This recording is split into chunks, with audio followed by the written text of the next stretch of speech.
How you all doing? You want to see science or pseudoscience? I got both. You believe in science or pseudo? No, I can talk. I drove down here 3 times because I went out with a girl in Springdale, so it's better flying. And there wasn't any. I didn't get abducted on the way. When I first went to her family, her mother, she held up a Civil War replica gun to my head as I was cooking and said I had to believe in the literal truth of the Bible. And I was cooking eggs; they came out really crumbly. It was great to see this happening down here in Arkansas. I was recently in the Czech Republic earlier this week. I was in Paris, Amsterdam on the way there, and they were like film students and philosophy students, and this is right in the heart of the Bible Belt. It's pretty cool seeing this humanist, logical, religious backlash, or whatever you want to call it. My take is somewhat different because I like to be also skeptical of science and skeptical of authority, as well as what I consider to be the soft targets of pseudoscience, which have to be analyzed on a case-by-case basis. I'll just give you one quick example. With global warming, there's global warming, quote-unquote, deniers, and then there's, environmentalists. Well, you have to look at it on a case-by-case situation. It's not a one-size-fits-all. You can't farm out your intelligence and your critical thinking to do one-stop shopping, delegating the actual process of thinking for yourself to authorities. In the case of climate change, I believe, there's probably a lot of evidence that there's warming going on and it's anthropogenic. There's melting of the ice cap, and this January was overall the hottest on record. However, we're also due for an interstadial, as they call it, which is a mini ice age. There's also the strong possibility that the Earth is not just a rock with some life on it. It's actually no more that than you are a skeleton infested with cells. You're talking about a global biological system that doesn't react like a machine. It bounces back. If somebody punches you, you don't just dent, you jump back, you run away, or you fight. And so there's quite a good possibility in my mind that there could be cybernetic feedbacks on a global level. So if you tend to heat it up, it might cool down. Just like if you you go and take a shower, you get sweaty, you start cooling off. You take off your shirt, and vice versa. We're talking about something more complicated than a machine. So at the same time, there was a guy in Australia who wrote a blog that said the climate change denialists should face the death penalty because of the future numbers of people that would die as a result of that. So this kind of black and white, jingoistic stuff is I think it's philosophically naive, but I understand that it's especially prevalent in a place where you're battling sort of the real rock gut creationism, intelligent design, and pseudoscience. But when you're dealing with academia and prevailing thought collectives, you have to deal not only with disciplinary egos, self-aggrandizement of individual people who consider themselves authorities, merit or not, but it can go another level when you start talking about corporate monies and political finances. These are all things that make these problems even more complicated. So, I had an unusual childhood. I was raised by 2 atheistic scientists, or rather one, because my father left when I was 5. My parents started dating and doing science when they were teenagers.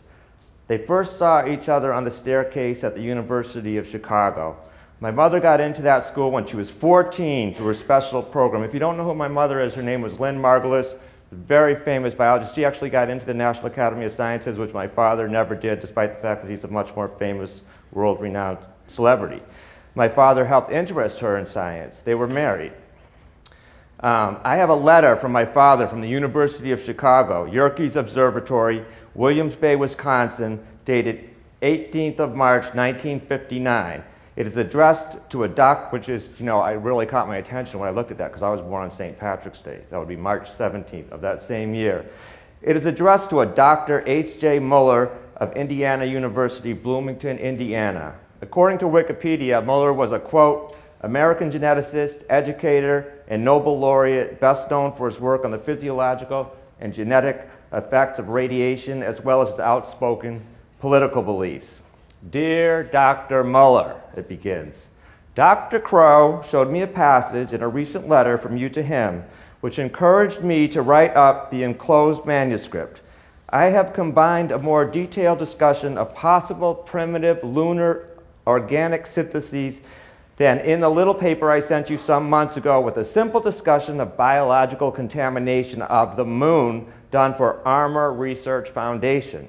My father's letter, copied from an original in the Lilly Library, Indiana University, reproduction without authorization prohibited, as is stamped longitudinally up the left margin, goes on detailing the possibility of photo-produced organic molecules on Jupiter, dissolved in oceans of liquid ammonia. In a few years, there would be probes if all went well. It's beginning, writes the young astronomer, who was younger than I am now when he was writing this, to feel like Western Europe at the end of the 15th century, with space vehicles, he means, taking the place of ships. Like I say, the date intrigued me, March 18th, 1959, one day after I was born. If all went well, my father, younger than I am now, said he'd write a handbook with Joshua Lederberg, who'd also won a Nobel Prize the year before. Older than my father at that time, but only 33 himself, for discovering that bacteria can trade genes on the materials needed to concoct life elsewhere and spend some time at Stanford or Berkeley discussing planetary biology. And he expected a PhD in about 9 to 15 months. That's what I was looking for. Speaking of 9 months, Lynn, that's my mother, gave birth yesterday to an 8-pound, 2-ounce boy, Dorion Sagan. It feels strange adding our fiber to the red thread. I've never before had so strong a feeling of being a transitional creature at some vague intermediary position between the primeval mud and the stars. Sincerely, Carl. The handwritten signature with the curl atop the C he once told me he thought of as a spacecraft blasting off. Now, my parents rode a wave of science funded after the Soviets launched the first space satellite, Sputnik. For many years, there was great excitement and governmental support of pure science research. This support, unconnected to any immediate material gain or political aim, may, unfortunately, already have seen its best days. It nurtured them and their relationship, helped propel him to become a world-renowned scientist and her to become an internationally acclaimed biologist. Both of them deeply combined in different ways their personal lives and their scientific quests. My father is best known for science popularization and the search for extraterrestrial intelligence. My mother is best known for her contribution to Gaia theory and our understanding of how symbiosis has contributed to the evolution of our cells. Both were great teachers. I helped popularize my mother's ideas, writing several books translated into 13 languages, by the way, not 11. That must have been a dead link, with her, and going on to write books with other scientists. There I am, first mentioned in my father's letter, a bit of frayed fiber. I am an animal. I am a differentiated clone of nucleated cells derived from the egg of a microbiologist, and one of Carl Sagan's millions and millions, let's not exaggerate here, sperm cells. I am a collection of microbes, including symbiotic bacteria recovering for the last 2 billion years. They may never recover as organelles. I am a complex thermodynamic system who has availed itself of jet fuel to come to Fayetteville to speak to you of science and critical thinking. I am a descendant of the first life, recycling a water-based chemistry full of hydrogen-rich compounds like methane and sulfide, characteristic of the inner solar system 4 billion years ago, around the time of life's origin, soon after the sun turned on. Atomically, I contain elements like carbon and oxygen, made not here, but on the inside of distant stars that then exploded. Stochastically, my lineage escaped several serious mass extinctions, not including the global pollution crisis by the cyanobacteria that toxified the entire planet, but whose fresh air, oxygen-rich air, I now breathe. But enough about me.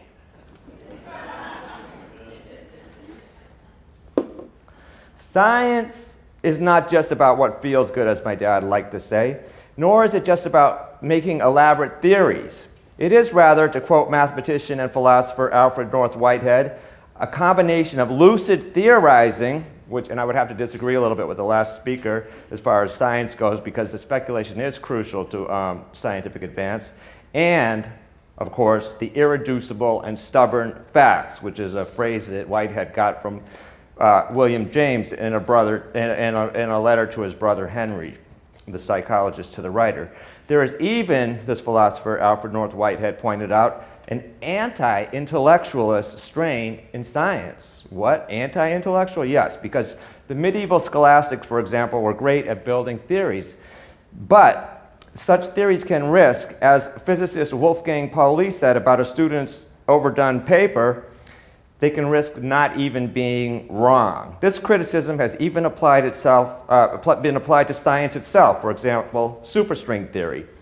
Whitehead in Science of the Modern World traced modern science to, of all things, Greek tragedy, which exhibited, he said, quote, the remorseless working of things.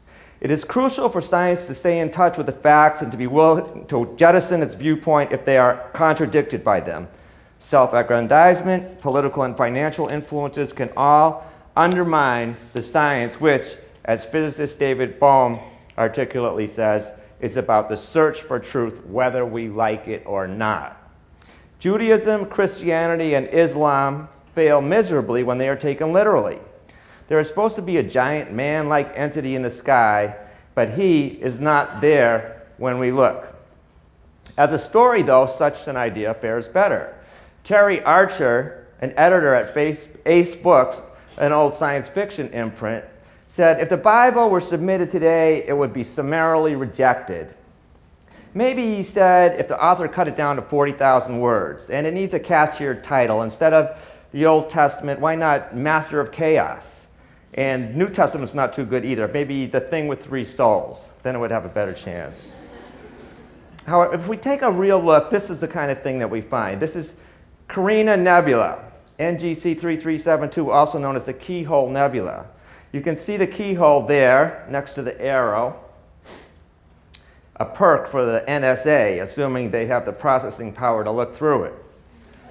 A Hubble montage, Sir John Herschel named it in the 19th century for its distinguishing feature, that keyhole. The giant hole is 7 light years across. The nebula is 8,000 light years away. According to the Hubble Heritage Project, quote, the pronounced pillars and knobs of the upper left cloud appear to point toward a luminous, massive star located just outside the field, further toward the upper left, which may be responsible for illuminating and sculpting them by means of its high energy radiation and stellar wind of high velocity ejected material. These large dark clouds may eventually evaporate, or if there are sufficiently dense condensations within them, give birth to small star clusters. Apparently, there are some human-like features in the cosmos. This one looks like the back of a hand, flipping us to bird. The hand is about 7 light years from knuckle to fingertip, apparently so we can get the message.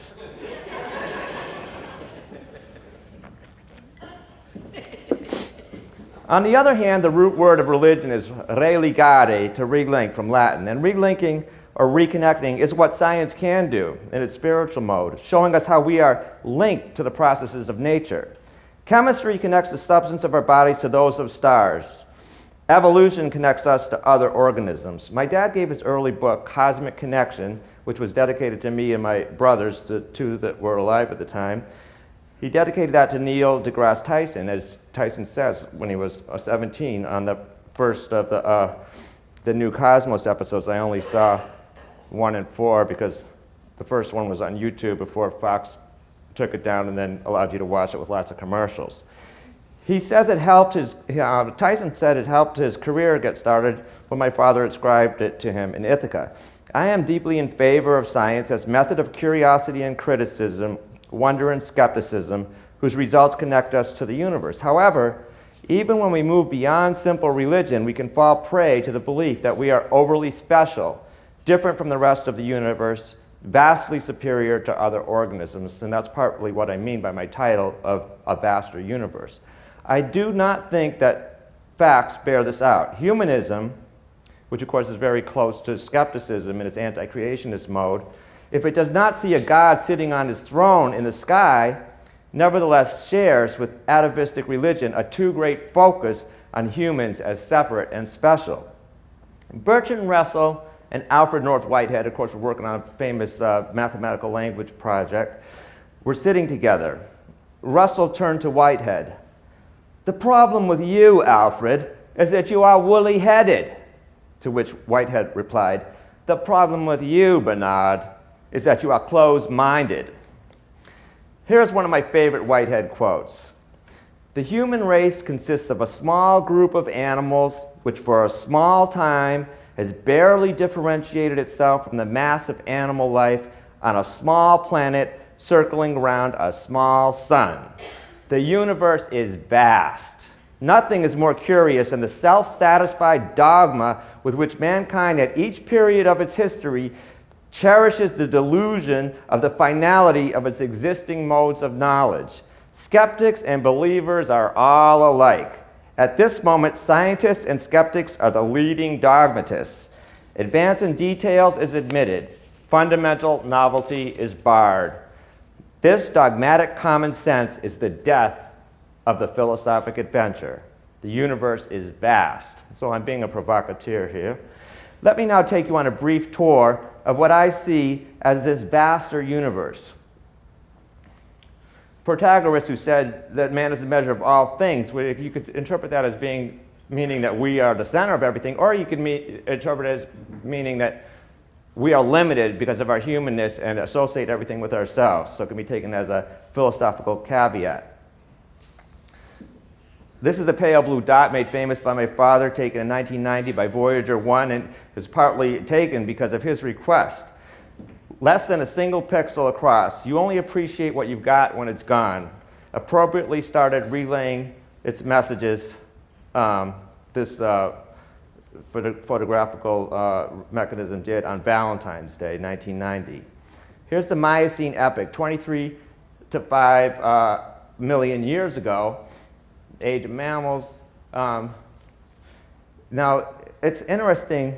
Here is a spiral time scale, and usually when you think about evolution, you think about animals and dinosaurs and stuff like that. But the dinosaurs, the last of the dinosaurs, allegedly in a Cretaceous meteorite aftermath, disappeared 65 million years ago. Evolution is not 65 million years old. It's not 650 million years old. It's about 3.8 billion. When we hear sounds, we transfer a logarithmic difference into a linear one. So we adjust for these vast differences. When we see, the same thing happens with lumens. There's a logarithmic differences. A light over here could be 1,000 times brighter than one over here, but it just looks like a gradation to us. Now, we do the opposite with time. We tend to think of it as just a linear thing, and that's why this is a kind of cool timeline, because it shows how we bloat. We pump up the present, even though that's theoretically an illusion, and evolution is much deeper and vaster. This is the Ediacaran period, 650 to 540 million years ago. These organisms, of which there's fossil forms, may have been the first ones to have heads. They may have been symbiotic, protoctous, not even animals at all. This might even be considered a secular sort of fall, because it wasn't until organisms got heads and can recognize each other as things to eat that they could even begin eventually to contemplate the sort of self-feeding dependency that is the heart of what you could cast as evil ultimately later. Here's the Sphinx at Gaza, half man, half lion. It's a make-believe chimera, a mixed organism, but truth is stranger than fiction. If you look at the yellow limestone, you'll see that it contains symbiotic organisms, which are themselves mixed creatures of diatoms and dinomastigotes, both algae, living symbiotically and floating in the Tethys Sea 50 million years ago. So here's some wild idea of the human imagination that's trumped by nature and made out of something that is really the fossil forms of symbiotic organisms. Symbiosis was something that my mother's known for. this is a sort of a, I stuck a couple of chimeras from mythology on top of this picture by Shoshana Dubiner illustrating endosymbiosis. Endosymbiosis is the idea that the cell, different forms of bacteria and archaea infected, joined up. Sometimes they tried to eat each other, sometimes they killed each other, and some survived. And the result of that was the cells of the type that are in your body right now, eukaryotic cells, cells with nuclei. We share them with plants, other animals, fungi, and protoctus, which are sometimes sort of incorrectly called protozoa, amoeba-like organisms, including kelp and colonies of organisms that don't form embryos and are not plants, animals, or fungi.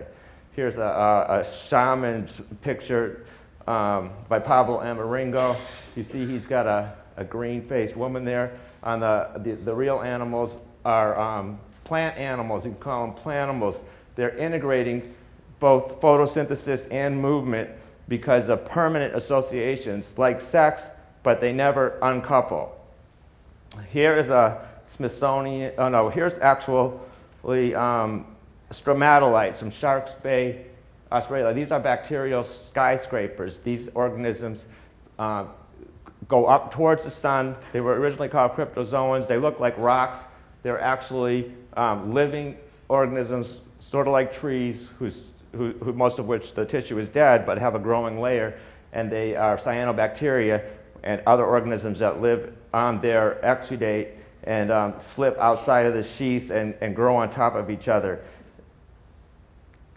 Here is the Smithsonian artist's recreation of real deep time, the Archean Eon, not long after life theoretically evolved on Earth, if it didn't come from space, 3.9 to 2.5 billion years ago. These same cyanobacteria that we saw in the previous photograph in Shark's Bay, Australia, are cyanobacteria. They were the ones who figured out how to use the hydrogen from water as an electron donor, and as a result, since water is H2O, gave off the waste gas of oxygen, which is very reactive. You know what, hydrogen and oxygen, that's what fuels rockets, etc. All of our industrial civilization lives on these oxidizing reactions. But before that, the sky probably wasn't even blue because oxygen atoms scatter blue light, and there wasn't free oxygen in the atmosphere more than about 1%, and now there's 20%. It built up in the oceans and then into the atmosphere, this toxic gas we now breathe. Life may have come from outer space. Now, this view of evolution, which is part of this vaster view I'm trying to turn you guys onto in limited time, does not just talk about species diverging.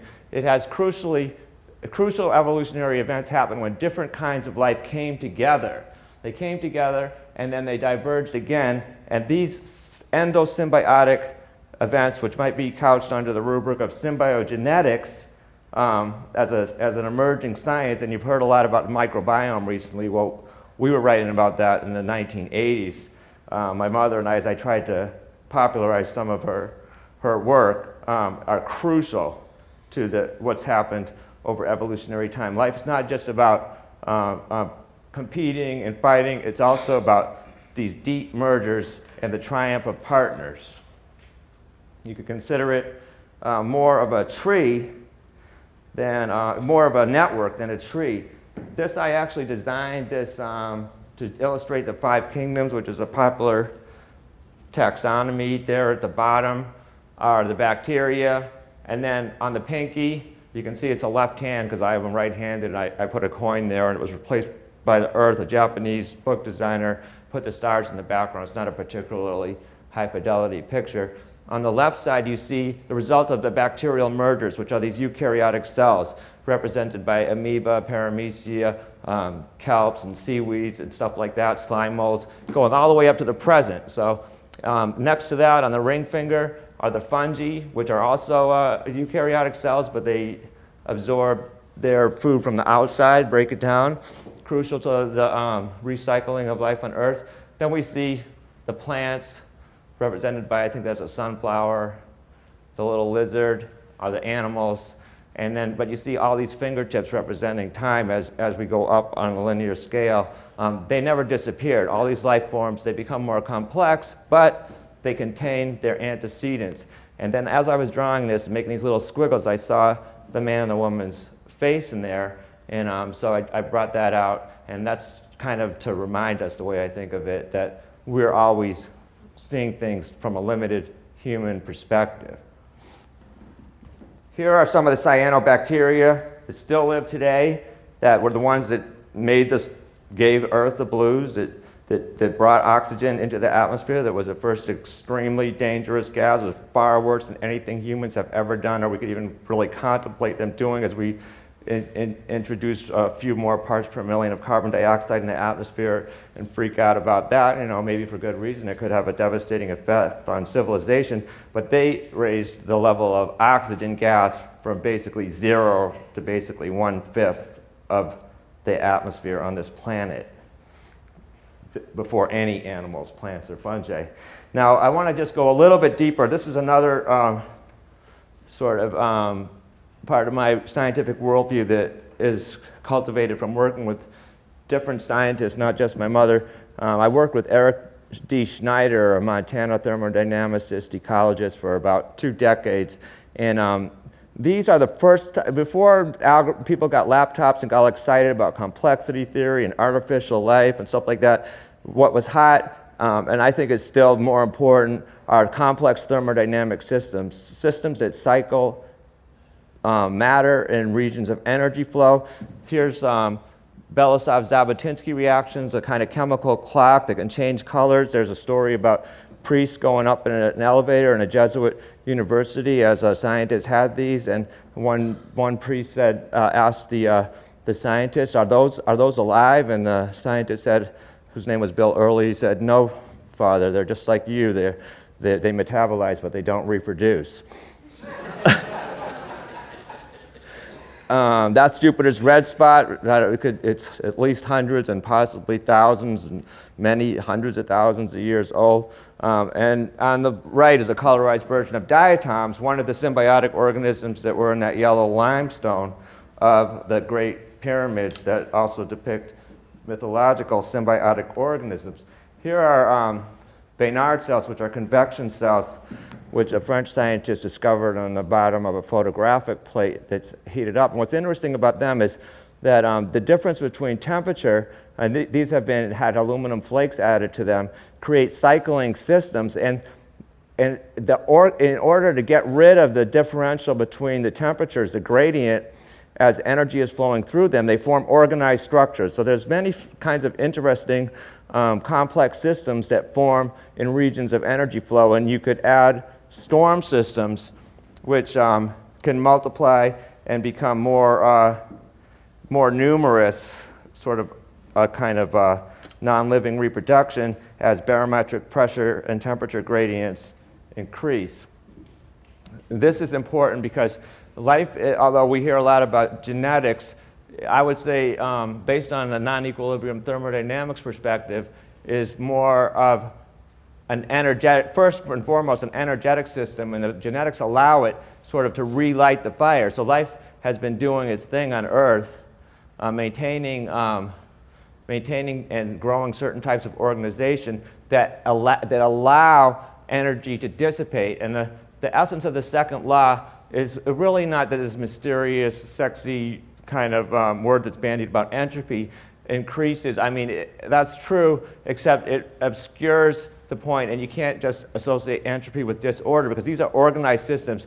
And the essence of the second law, as my 96-year-old friend in California, who has the best, most hit websites on entropy and is responsible for the redefinition in most modern chemistry textbooks and a couple of the physics textbooks of the entropy, or the second law, from being about the dissipation of energy. That's a good way to think about it. And, you know, entropy is like an odometer. It just measures the spread of energy. It doesn't do anything by itself any more than the odometer drives your car. What you see is a tendency for energy concentrated to spread, and life helps this spread. In fact, the metabolism of life, it continues this process, and the reproduction of life spreads this process of energetic spreading. We, with our sensitive senses, and other organisms, the sunflower tracking the sun, or even a bacterium swimming up a sugar gradient, can perceive concentrated energy gradients in the environment, and they help to dissipate the energy concentrated in those gradients. So here we get an example of something I was talking about earlier. You can't just have a black and white perspective, you're right, I'm wrong, and just shouting back and forth and posturing, because a lot of times both sides are wrong, like in the climate debate, and here where you have Daniel Dennett, the foremost the philosopher of science as far as neo-Darwinism is concerned, and one of the popes, both saying that life violates the second law. It doesn't violate the second law. Not only doesn't it violate the second law because it's open systems, which Bill Nye mentioned in the Ken Ham debate from an audience participation question, but I think he kind of missed an opportunity, because not only does life not violate the second law, but life actively spreads energy, and it can be seen as one of these complex systems in an energetic universe. I think this is very exciting because evolution is about connection and of us with other organisms, and this shows our connection as energetic systems to other non-living systems. We're not non-living, but it's a similar phenomenon. And there's a lot more to that. You could check out the co-written book with Schneider, Into the Cool, on Thermodynamics of Life. Here's the White Cliffs of Dover. These are really made by cells like the following. This is Emiliana Huxleyi, named after Thomas Huxley, Aldous and Julian's grandfather. You can see on the satellite photo on the left, that white cloud off the coast of England is these things under the water. So they're like very tiny.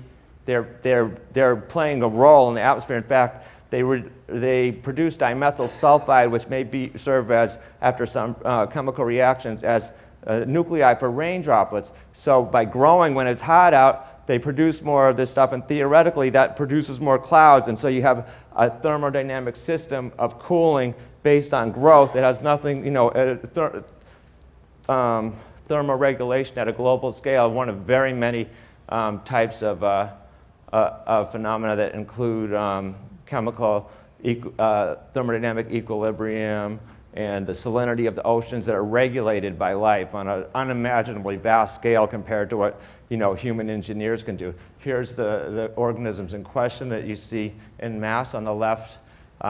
In this form, it has skeletons, and those things move back and forth, and they may be adjusting to light, like Venetian blinds.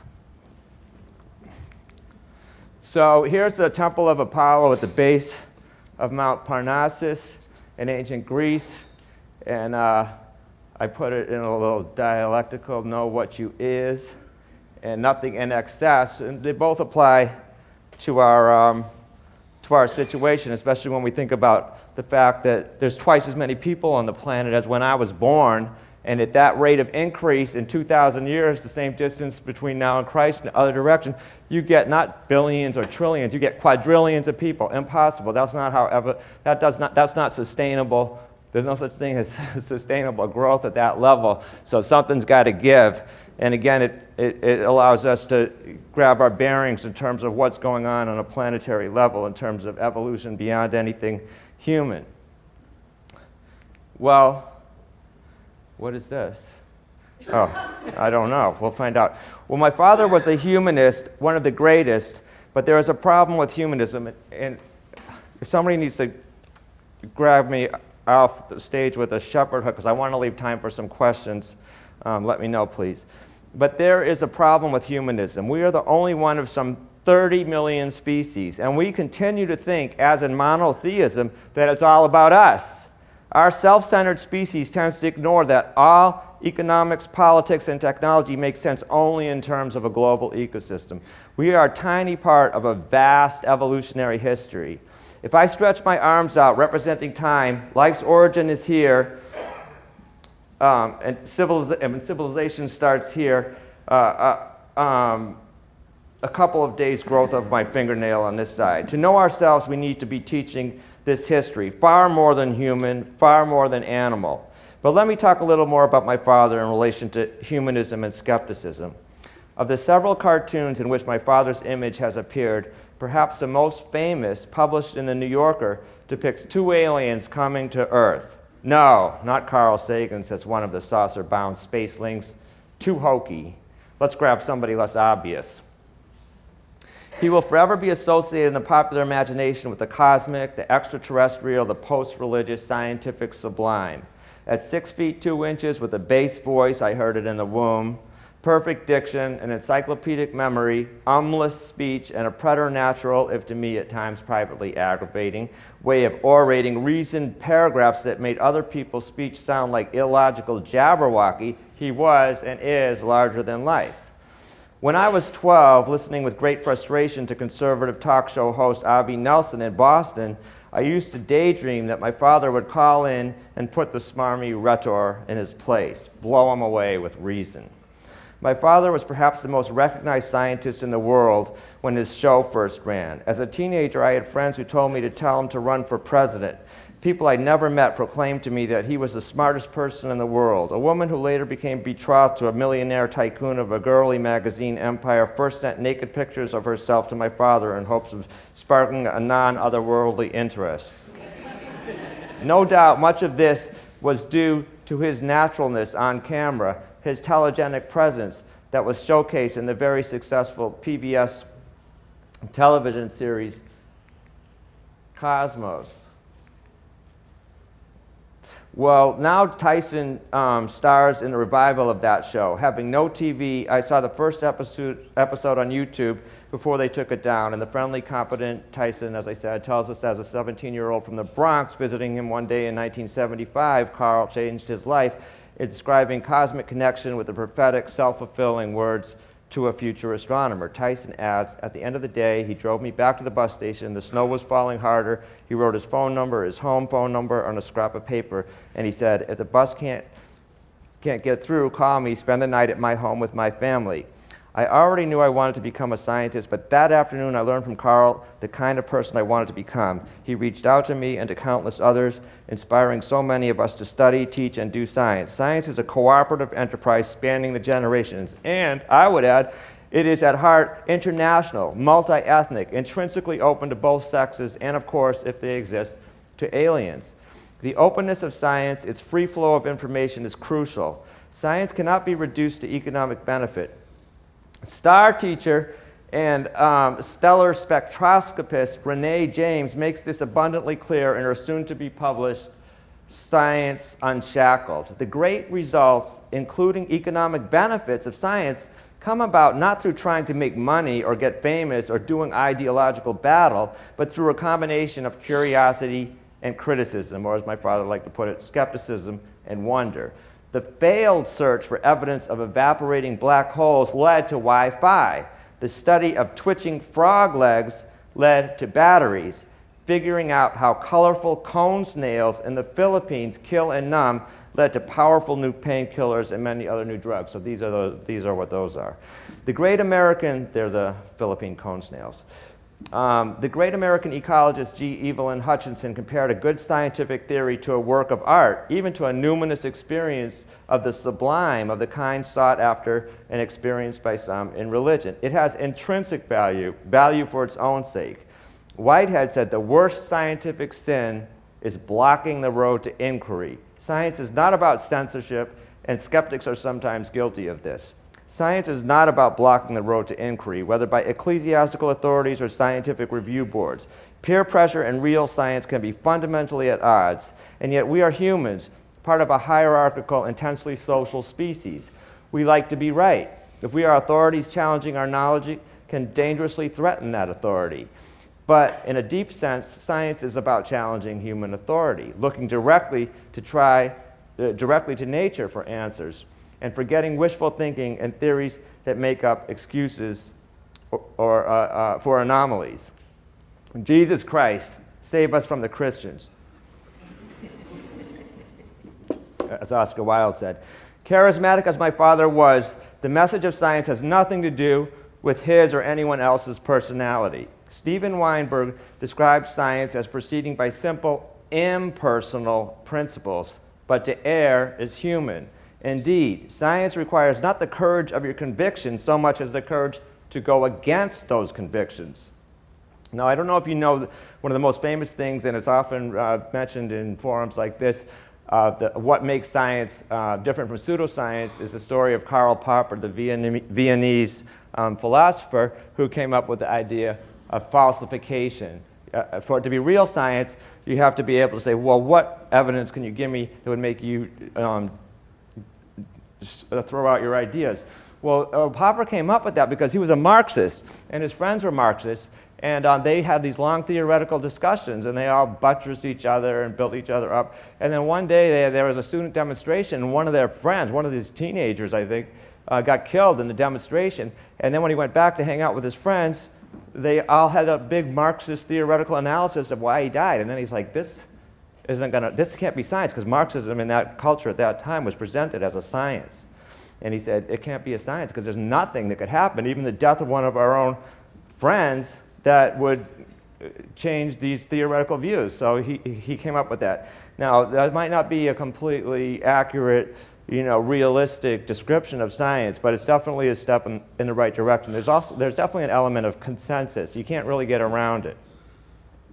Science is about making mistakes. John Wheeler, one of the greatest of American physicists, a student of Niels Bohr, a neighbor of Albert Einstein, and a teacher of Richard Feynman and Hugh Everett, the many worlds theorist of quantum theory, defined genius as, quote, the ability to make all possible mistakes in the shortest possible time, end quote. Similarly, Philip Morrison, co-authored with Giuseppe Cocconi in 1959 of one of the first proposals using microwaves to research for extraterrestrial intelligence, told me, an expert is someone who makes all possible mistakes. Well, they're both exaggerations, but we kind of get the idea. When you have a new scientific theory come along, like my mother's ideas, which weren't completely original, but were considered to be taboo in polite scientific society, but are now taught in textbooks, that our cells come from multiple kinds of bacteria integrating with one another. The first thing they say to you is, you're dead wrong. You have no idea what you're talking about. The second thing they say is, after, you're right, but it's trivial. It doesn't really matter. And then finally they say, in the ultimate acceptance of originally renegade scientific idea that might be considered pseudoscience, and this thing is like, you know what, that's profound, and you're right, but we knew that all along. That's the three stages. So how do we tell real science from what my father calls FC, fissured ceramics, aka crackpots? There is no, pardon the pun, surefire way. But I talk about this more in chapter 11 of Cosmic Apprentice, in a chapter called Priests of the Modern Age, Priests of the Modern Age, Scientific Revolutions in the Kook-Critic Continuum, being a play of crackpots, skeptics, conformists, and the curious. Really, you can't really address this issue, I think, from like a simplistic skepticism, a simple science, pseudoscience, creationism, atheist type of divide. You have to get into some of the philosophical nuances to really do proper justice, especially when you talk about science in the making as opposed to already settled science, like some of the stuff my father popularized in a democratic way with television, but which was, figured out in the Renaissance, in the scientific Enlightenment, in early modern times, like that our elements of our bodies are not made out of some special stuff, but are shared with the main substance of the universe, the most common atom in our body, as in the universe being hydrogen, as he liked to say, star stuff. And by the way, the thermodynamic story that I was telling you does something very similar for the process of life, showing that the process of life as a energy processing, material cycling system is not special to life, but is shared by non-equilibrium thermodynamics complex systems in general. A show like Cosmos, old and new, runs the risk of focusing on the answers science has arrived at rather than the process by which it arrives at them. Science is not about substituting one set of truths for another.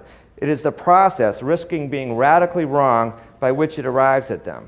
Assignment of the science, wrote Galileo, is not to open a door to endless knowledge, but to set a barrier to the endless ignorance. That man, he writes in The Assayer in 1623, will be very fortunate who, led by some unusual inner light, shall be able to turn from the dark and confused labyrinths within which he might have gone forever wandering with the crowd and becoming ever more entangled.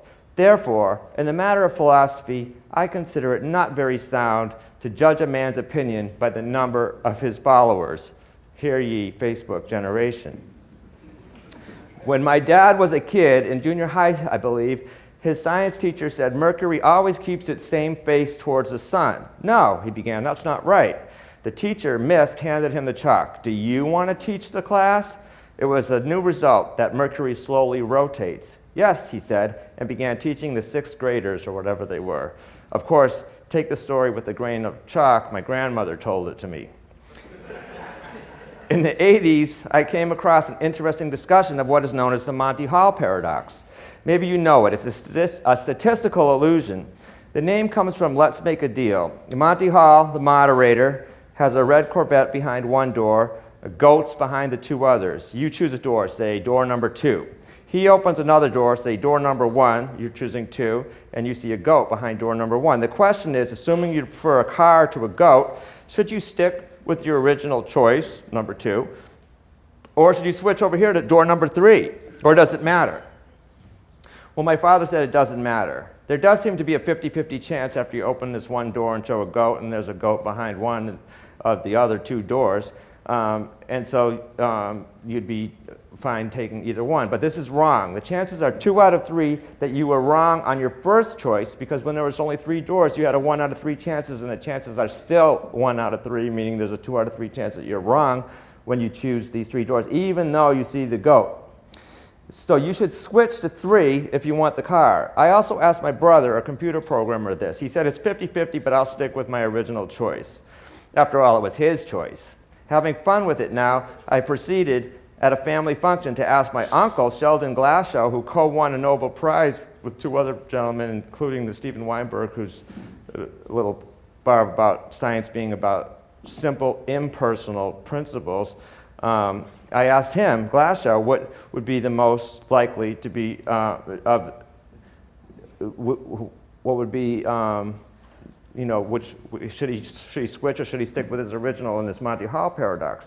And he also got it wrong. Of course, as a Nobel laureate, he would be the most likely to be sure of himself. I said, should you stick, switch, or does it not matter? He said, it doesn't matter. I said, that's what most people think. He said, most people don't think. Agreed. But he was still wrong.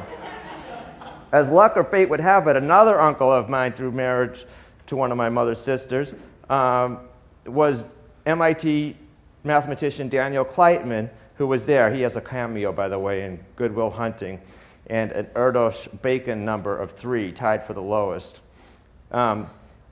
He's right, the mathematician at MIT, Daniel Kleitman, said about me, so he backed me up there. The point is, we cannot simply farm out our critical analysis to experts. In these cases, we are just talking about a kind of intellectual inertia, the attribution of correctness to their beliefs by scientists who generally tend to be smarter than the rest of us. This is a kind of ego, confidence, largely warranted arrogance and pride. But as Nietzsche said, power makes stupid. The problem becomes far more serious when the authorities in question are not merely defending their egos or reputations, but their careers, their funding. Still worse, when they are being influenced directly or indirectly to toe a corporate or governmental line. I could give other examples of spokesmen for science making misleading statements in the media. Michio Kaku, in a YouTube video on aging, says, DNA is like a shoelace. It has plastic tips at the end. No, not plastic. Those are telomeres, and they're made of DNA.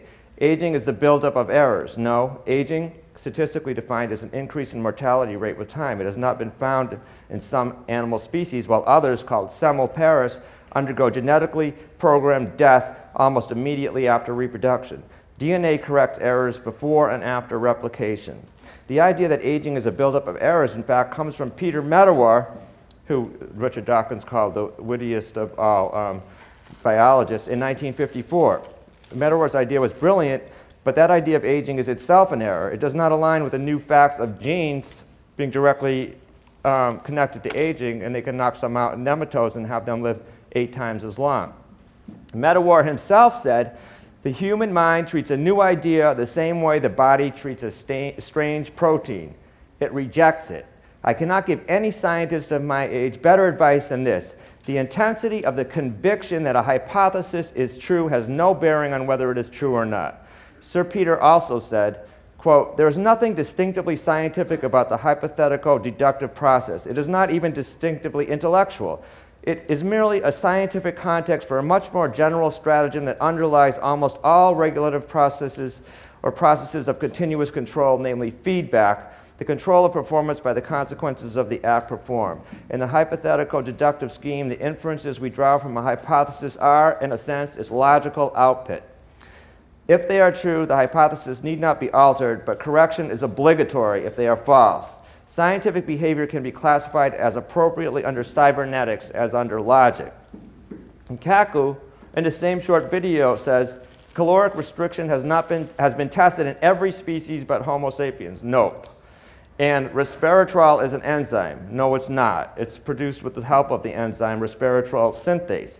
You can tell he's a genius, or almost one, according to John Archibald Wheeler's definition, because he makes those mistakes so damn fast, if not as fast as possible, which was Wheeler's phrase, which he might have got from Niels Bohr, trumper of Einstein. I'm divided because, talking to you, I know you want me to take down religion, cut through the woo, lay bare the balderdash, and trip the scientific light. Fantastic. Use science as a light of reason to send the cockroaches of superstition and pseudoscience scattering, which I'm happy to try to do. But scientists and self-appointed skeptics and magicians knowledgeable in the arts of deception are human. They can fool but also be fooled. Neither those like my father who speak for science, nor magicians like Randy who are not scientists, but exposers and exposed fakers and fakirs should be worshipped. We cannot farm out our rationality, think we're doing science when we're using words as battle cries, or be afraid to admit we're wrong just because we believed in something for so long. People are people. They can be wrong, they can fool us, they can fool themselves and be even better at fooling us. They can mislead intentionally or unintentionally. We have to trust in some authorities to a certain extent, but we must also think for ourselves. We must check the word of authorities and theories to see if they are in agreement with the facts. Lord Kelvin ruled out the existence of quote-unquote heavier than air flying machines. Einstein said atomic energy was an impossibility. Anybody can be wrong, and groups of people can be powerfully wrong. Science is a human enterprise, but ultimately is not about humans, I think. It is about understanding and connecting us to a universe that is far more than human, far vaster than humans. Thank you.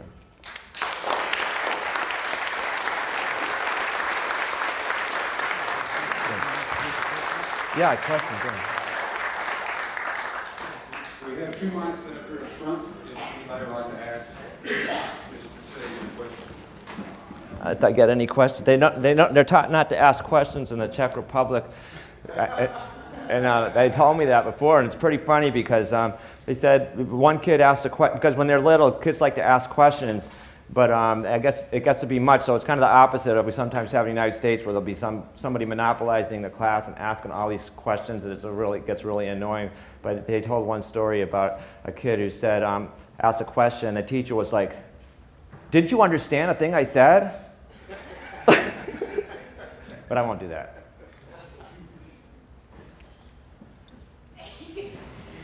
So I've heard that you're a magician. Mm-hmm. So how do you reconcile the two of science and skepticism with this act of illusion to your audiences in which you're speaking to, but also fooling in a sense? Am I fool? You mean as a magician? Yes, yes. Oh, well, I think that same Nobel Prize winner who I talked about in the Monty Hall paradox, he had a great little thing in a local newspaper saying science is it's like going to a magic show.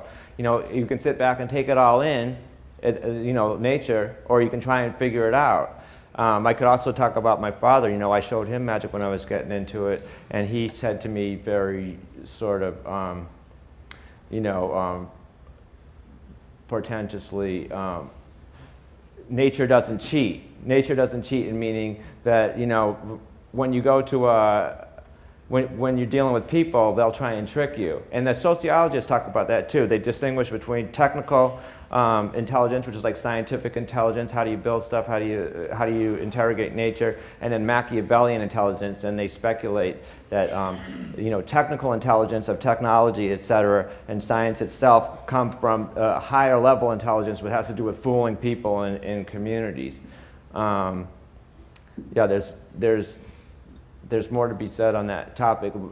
I can tell you a little biographical thing about my father, and I've speculated myself in a biographical vein that it's partly because his mom, who was a big booster, and she sort of considered the sun to rise and set on him, but she also was kind of tricky herself. For example, I'll give you the little example first. She kept,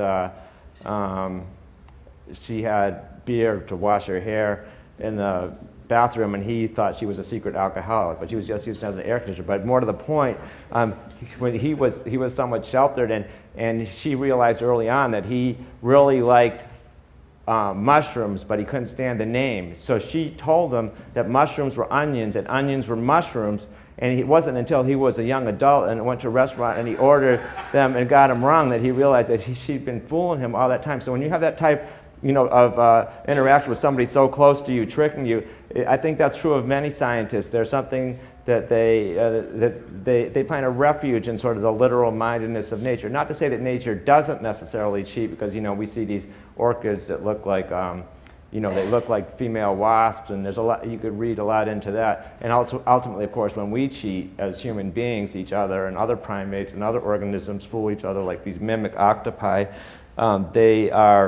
they're part of nature too. We're part of nature. All our trickery has to be ultimately couched within nature. So it is a continuum, but there's definitely something to be said for that distinction as well. Thank you. Thank you. I have a question. Yeah. If you could go back and do it again, would you pick the same field of science, or would you stray and do something else? Well, I'll quote Melvin Konner, the Czech novelist who wrote Incredible Lightness of Beings. Life is not a repeatable experiment.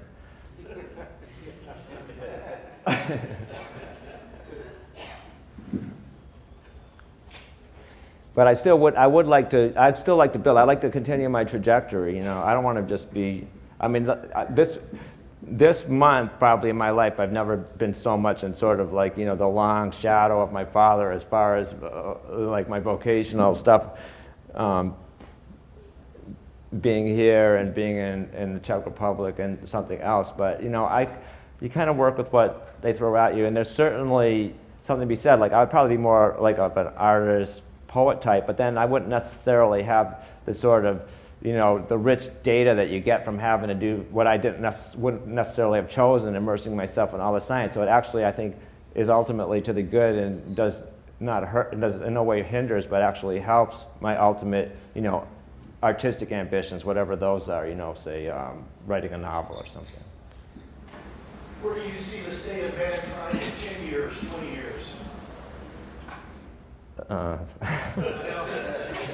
Well, that's easy, but I can't tell you right now.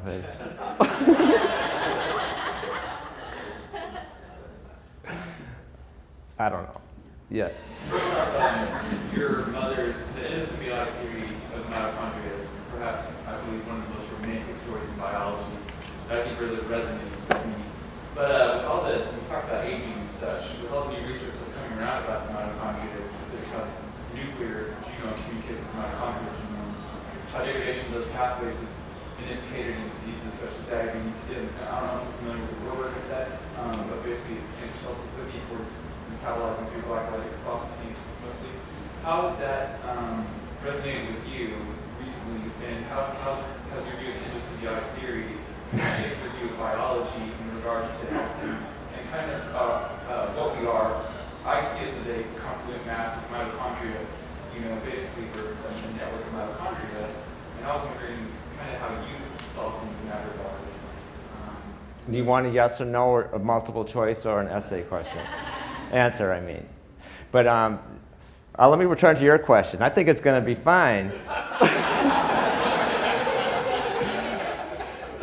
The Warburg, well, the Warburg effect is it's actually related, I think, to some of those thermodynamic system pictures that I showed you, because as you remove energy or structural integrity from a complex system, it tends to go back into earlier pathways, and I think you could say that about that. You know more details specifically about mitochondria in terms of its metabolic pathways than I do, but and I wouldn't necessarily be a mitochondrial reductionist. I do think that mitochondria, since they come from the alpha proteobacteria, and we're free-living organisms, and they're completely integrated in our immune system, in aging processes. For example, the most popular theory of aging is a free radical theory, mitochondrial free radical theory of aging, MFRTA. But it does have a fundamental problem in that mitochondria in our body, they do produce free radicals, but our body also produces free radical scavengers, things like superperoxide dismutase, and so it can't be a general effect of aging can't be a general effect of wear and tear. However, mitochondria are integrally integrated, not to be overly redundant, into our immune system, into our aging processes, into apoptosis, which takes away in the womb by sort of organized programmed cell suicide, the webbing between your fingers, and shapes the fetus. So there's a ton of stuff there, but I definitely take a step in your general advocacy of mitochondrial reductionism and romanticism. I think it's a very romantic biological theory too, and true as well. Like, unlike religion, which can be romantic, but doesn't happen to be very true. Yeah, the day before yesterday, I told my nephew, I said, this whole global warming thing, I said, anything can happen. And then I come here, and I hear you say that, what did you say again? What was that? Well, I said the jury's not out on that, and that the more, you heard that Medawar quote saying, like, the one thing advice I can give a budding scientist is the quantity of your conviction for a certain theory is in no way an indication of the truth of it.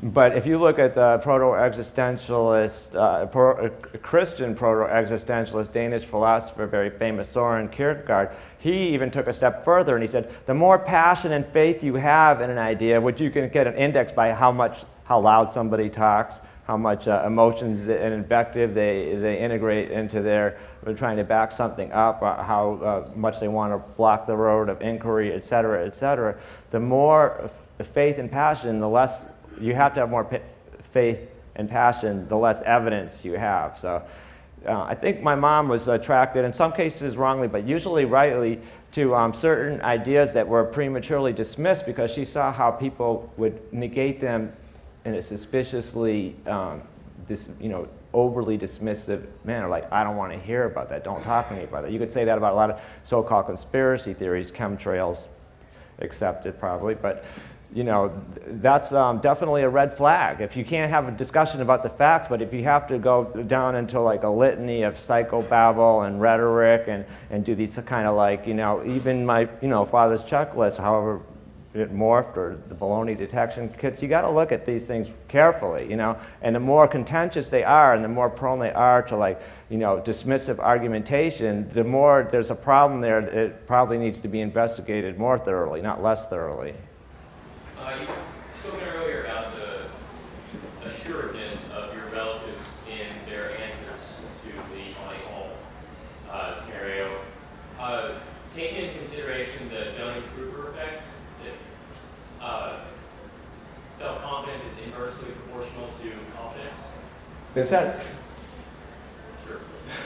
I don't know if that's true. It's an effect that people with less intelligence seem to claim that they have. Oh, okay. All right, yeah, I'm thinking of a friend of mine now. Okay, I see what you're saying. The opposite is true, and that the more confident you are in a scenario. Yeah.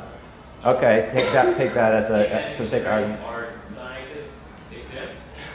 No, I don't think they're exempt. That's what that quote of my 11th chapter in the Cosmic Apprentice book is taken from Samuel Butler, who was a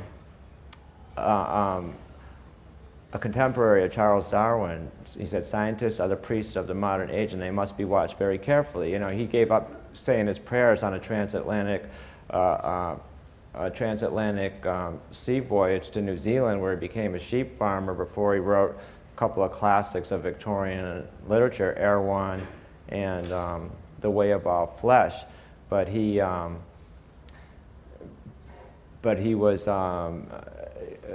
very, he sort of like, you know, didn't look into the future and see Bible Belt America and worry about that. He was like, okay, now these guys, they won. They already won. Like in the 1850s, they already won. Like, we can't believe in religion anymore. He was already sick of Victorian hypocrisy. That's why he stopped saying his prayers, not because of Darwin, which he got the first copy of The Origin of Species when he was already in New Zealand. But so by that time, he was like already granted victory to the scientists. He probably didn't think they'd be still fighting about it in the United States or whatever, you know, a century and a half later. But so that's why he said they were the priests of the modern age, just like they have to be what? Because they're the new authorities, and the authorities are the ones you have to watch out for. And there's an added problem because of the way the media works, the mass media works. There's no attention span. There's no tolerance or appetite for sustained rumination, philosophical investigation. There's not even really, you know, intellectual is basically a bad word in the United States. You know, they teach philosophy in grade school, I think, in France. Maybe they go a little bit too far in the other direction, but I think with the media. If they tried to make, could you imagine me being a pundit? It would never work because I'd be like, I don't know. And they'd be like, all right, well, we need somebody who knows. You know, people will have to farm it out.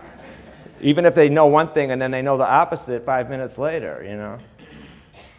If I heard correctly, I think you have like those little jab string theory during talk. And I was just wondering what your thoughts are on science. Do you work out? Because I could take that back.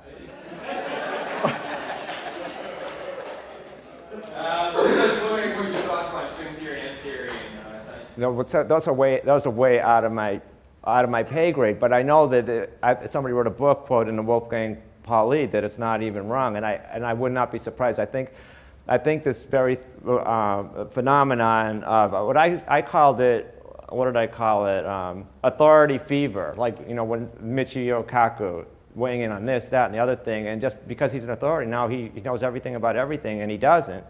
And that tendency is definitely there. And I think with physicists, you know, ultimately biology encompasses physics, but it has organizational complexities that probably go beyond physics, including the fact that we're biological organisms making physical surmises about the universe. It does have a kind of hubris built into it. When you're talking about the Big Bang Theory, at the beginning of what happened in the first 3 seconds of the universe, ultimate structure of matter. So if you're a physicist, I think it's much more tempting as a physicist to think you know all of biology, kind of because of the hierarchy of the sciences, whether you've studied it or not. The same might be said to a lesser extent in mathematics. Then to be a biologist, you're not going to go in there and say, like, oh, well, let me tell you what you really should be doing in M theory, you know? So I think that is a problem, and I don't have, you know, any detailed knowledge at all of the math or physics of string theory, but I know that it is definitely a candidate for that sort of scholastic metastasis of theoretical excess based on minimal facts that is the object of derision in the Whitehead comments. You know, I think Mark Twain has a good quote about that, saying, never has there been such wholesale return from such a slim investment as the creation of a scientific theory from a scientific fact. If there's no more, I'm running right behind. Yep. Okay? Thank you.